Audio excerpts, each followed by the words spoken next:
የኢጋድ የምርጫ ታዛቢ ቡድን ከምርጫ ቦርድና ከሌሎች ባለድርሻ አካላት ጋር ተወያየ። ኡሁሩ ኬንያታ የኢትዮጵያ ምርጫ ታዛቢ ቡድን እንዲመሩ ለምን ተመረጡ የሚለውን መረጃ የምናካፍላችሁ ነው የሚሆነው። የሱዳን ጦር ከኢትዮጵያ ድንበር አቅራቢያ ወደምትገኘው ኩምሩክ ከተማ እየተቃረበ መሆኑን ገለጸ። የቮይስ ኦፍ ኢትዮጵያን ቤተሰቦች ሰብስክራይብ ማድረጋችሁን እያስታወስናችሁ በዝርዝር ወደምንመለከታቸው ጉዳዮች እናልፋለን።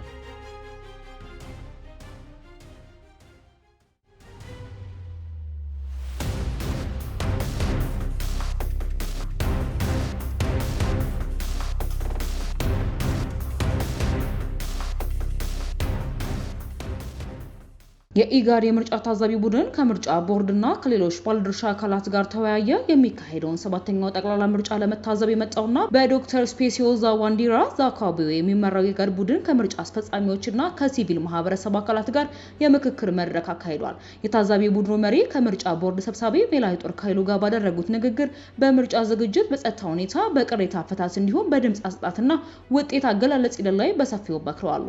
በዚህ መድረክ ላይ ቦርዱ ለመራጮችና እጩዎች ምዝገባ የተጠቀመበትን ምርጫ የተሰኘ የዲጂታል መተግበሪያ አስመልክቶ ማብራሪያ ተሰጥቷል። በሌላ በኩል የኢጋድ ታዛቢ ቡድን ከኢትዮጵያ ሴቶች ፌዴሬሽን ጋር የተወያየ ሲሆን ፌዴሬሽኑ በሰላም ግንባታና በብሔራዊ ምክክር ላይ ያደረገ ያለውን ጥረት በማብራራት በመላው ሀገሪቱ የሰለጠኑ ከ10,000 በላይ ሴት ታዛቢዎችን ማሰማራቱን አስታውቋል። ቡድኑ ከኢትዮጵያ ሰብአዊ መብቶች ድርጅት ህብረት ጋር ባደረገው ቆይታም የምርጫው ሂደት ሰላማዊ፣ ተአማኒ፣ ግልጽና አካታች እንዲሆን ከባለድርሻ አካላት መካከል ጠንካራ ትብብር መፍጠር እንደሚያስፈልግም ተገልጿል። ይህ የኢጋድ የምልከታና ውይይት ሂደት በኢትዮጵያ ዲሞክራሲያዊና ተአማኒነት ያለውን ምርጫ እንዲካሄድ ለመደገፍ የሚደረግ የሰፊ ግንኙነት አካል መሆኑን ተመላክቷል። በሌላ መረጃችን የቀድሞ የኬንያ ፕሬዝዳንት ኡሁሩ ኬንያታ የኢትዮጵያ ሁኔታ ይረዳሉ ያሉ የምርጫ ጉዳይ ተንታኞች ሰባተኛውን ጠቅላላ ምርጫ የሚታዘበውን የአፍሪካ ህብረት ቡድን እንዲመሩ የተመረጡትም በዚህ ምክንያት ሊሆን እንደሚችል ተናግረዋል። በተለያዩ የኢትዮጵያ አካባቢዎች ለሚሰማሩት ለእነዚሁ የአፍሪካ ህብረት ታዛቢዎች የሚሰጥ የሁለት ቀናት ገለጻ ዛሬ በአዲስ አበባ ተጀምሯል። ዛሬ በአዲስ አበባ በተጀመረው የግንዛቤ ማስጨበጫ ገለጻ ላይ መሳተፍ የጀመሩት የአፍሪካ ህብረት የምርጫ ታዛቢዎች ከተለያዩ ሀገራት ተወጣጡ ናቸው። የአፍሪካ ህብረት የምርጫ ታዛቢዎች የስነ ምግባር መመሪያ፣ የጸጥታ ጉዳይ ግንዛቤ፣ በሀገሪቱ ያለው የፖለቲካ ምህዳር፣ የቅድመ ምርጫ ግምገማ ግኝቶችና ሌሎች ነጥቦች በሁለቱ ቀናት ገለጻ የሚተኮርባቸው ነጥቦች መሆናቸውን የአፍሪካ ህብረት አስታውቋል። የታዛቢ ቡድኑ መሪ የሆኑት የቀድሞ የኬንያ ፕሬዝዳንት ኡሁሩ ኬንያታ በመወከል የተናገሩት የቡድኑ ምክትል መሪና የቀድሞ የናይጄሪያ የውጭ ጉዳይ ሚኒስተር ጄፍሪ ኦኒያማ ናቸው። የታዛቢ ቡድኑ አባላት በኢትዮጵያ ቆይታቸው ገለልተኛ፣ ደፋር፣ ለስራቸው ቁርጠኝነት ያላቸው ታማኝ እንዲሆኑም ጥሪ አቅርበዋል። ኡሁሩ ኬንያታ በዛሬው ስነ ስርዓት ላይ ባይገኙም የቡድኑ መሪ ሆነው መሾማቸው የኢትዮጵያ ሁኔታ መረዳት ከመቻላቸው ጋር የተገናኘ መሆኑንም ተንታኞች ይገምታሉ። ቺካር ቻርለስ በአፍሪካ ህብረት የፖለቲካና የምርጫ ድጋፍ ክልል ያገለገሉና የዚምባብዌን ምርጫ የታዘበው የህብረቱ ቡድን የቴክኒክ ጉዳይ መሪ የነበሩ ናቸው። ኬንያታ የኢትዮጵያ ምርጫ ታዛቢዎች ቡድን እንዲመሩ የተመረጡት የሀገሪቱን ሁኔታ ስለሚረዱ እንደሆነ ከልምዳቸው በመነሳትም አብራርተዋል። የኢትዮጵያና የኬንያን ቅብረ መመልከትም አለብን። ኡሁሩ የኢትዮጵያ ሁኔታ ይረዳሉ፣ በኢትዮጵያ ያለው ሁኔታ ይረዳሉ። ኡሁሩ የተለያየ የፖለቲካ አመለካከት ባላቸው ኢትዮጵያውያንም በቀላሉ ተቀባይነት ያገኛሉ። እኔ እንደ ምርጫ ጉዳይ ባለሙያ የኡሁሩን ሹመት ተአማኒነት ያለው አድርጌ ነው የምመለከተው። በኢትዮጵያ ከሚገኙና ጉዳዩ ከሚመለከታቸው በርካታ አካላትና ተሳታፊዎች ጋር መስራት ይችላሉ። የኢትዮጵያን ዲሞክራሲያዊ ሂደት አዎንታዊ በሆነ መንገድም መደገፍ ይችላሉ ብለዋል።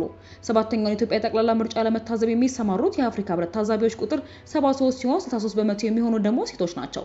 በእንግሊዝኛው ምህጻረ ቃል አይኤስአይኤስ ተብሎ የሚጠራው የጸጥታ ተቋም ውስጥ የአፍሪካ የጸጥታ አስተዳደር ተመራማሪ የሆኑት ዘንጌሲ ማኮሎ እንደሚሉት ቁጥሩ በበርካቶች ሀገራት ከነበረው ጋር ተቀራራቢ ነው። ከቁጥሩ አንጻር ስንመለከት የአፍሪካ ህብረት በአብዛኛው ከ50 እስከ 80 የሚደርሱ የአጭር ጊዜ ታዛቢዎችን የሚያሰማራው እንደ ጎርጎሮሳውያኑ የዘመን አቆጣጠር በ2025 በተካሄደው የታንዛኒያ ምርጫ የተሰማሩት 72 ነበሩ። በ2024 በደቡብ አፍሪካ የተሰማሩት ደግሞ 65 ነበሩ በማለት አብራርተዋል። በአዲስ አበባ ምናልባትም 2-3 ቡድኖች ታሰማራለች።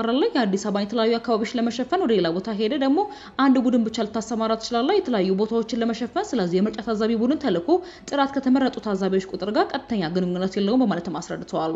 ህብረቱ የምርጫ ታዛቢ ቡድኖችን ወደ በርካታ ሀገራት ማሰማራቱን አዎንታዊ ነው ሲሉ የገለጹት ተንታኞቹ ቡድኖቹ መዋቅራዊ ከሆኑ ችግሮች ይልቅ የድምጽ አሰጣጥ ሂደትና የመራጮች ምዝገባን በመሳሰሉ የአሰራር ሂደቶች ላይ ማተኮራቸውን ግን እንደ ተግዳሮት የሚታይ መሆኑንም ተናግረዋል። የቮይስ ኦፍ ኢትዮጵያን ቤተሰቦች ሰብስክራይብ ማድረጋችሁን እያስታወስናችሁ ወደ ምርጫ ዘገባችን እናልፋለን።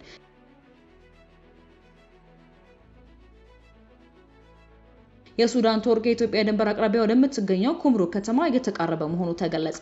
የሱዳን ጦር 4ኛ ክፍለ ጦር ባወጣው መግለጫ የጦር ኃይሉ ከአጋር ኃይሎች ጋር በመሆን በኩምሩክ ዙሪያ የነበሩትን የመጨረሻዎቹን የአማጽያን ምሽጎችን ማውደማቸውንና ከተማዋን ለመቆጣጠር መቃረባቸውን ገልጸዋል።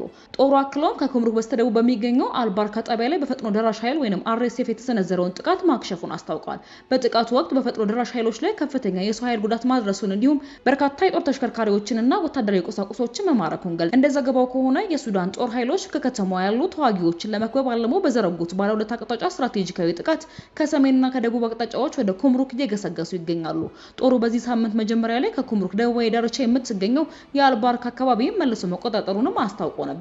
የሱዳን ጦር ከኢትዮጵያ ድንበር አቅራቢያ በብሉ ናይል ግዛት ስር ወደምትገኘው ኩምሩክ ከተማ እየተቃረበ መሆኑን ሐሙስ ዕለትም ማስታወቁም አይዘነጋም። የሱዳን ትሪቡን እንደዘገበው ጦሩ ወደ ስፍራ እያመራ ያለው በአካባቢው ያሉ የአማጽያን የመጨረሻ ምሽጎች ሲል የገለጻቸውን ቦታዎችን ከተቆጣጠረም በኋላ ነበር።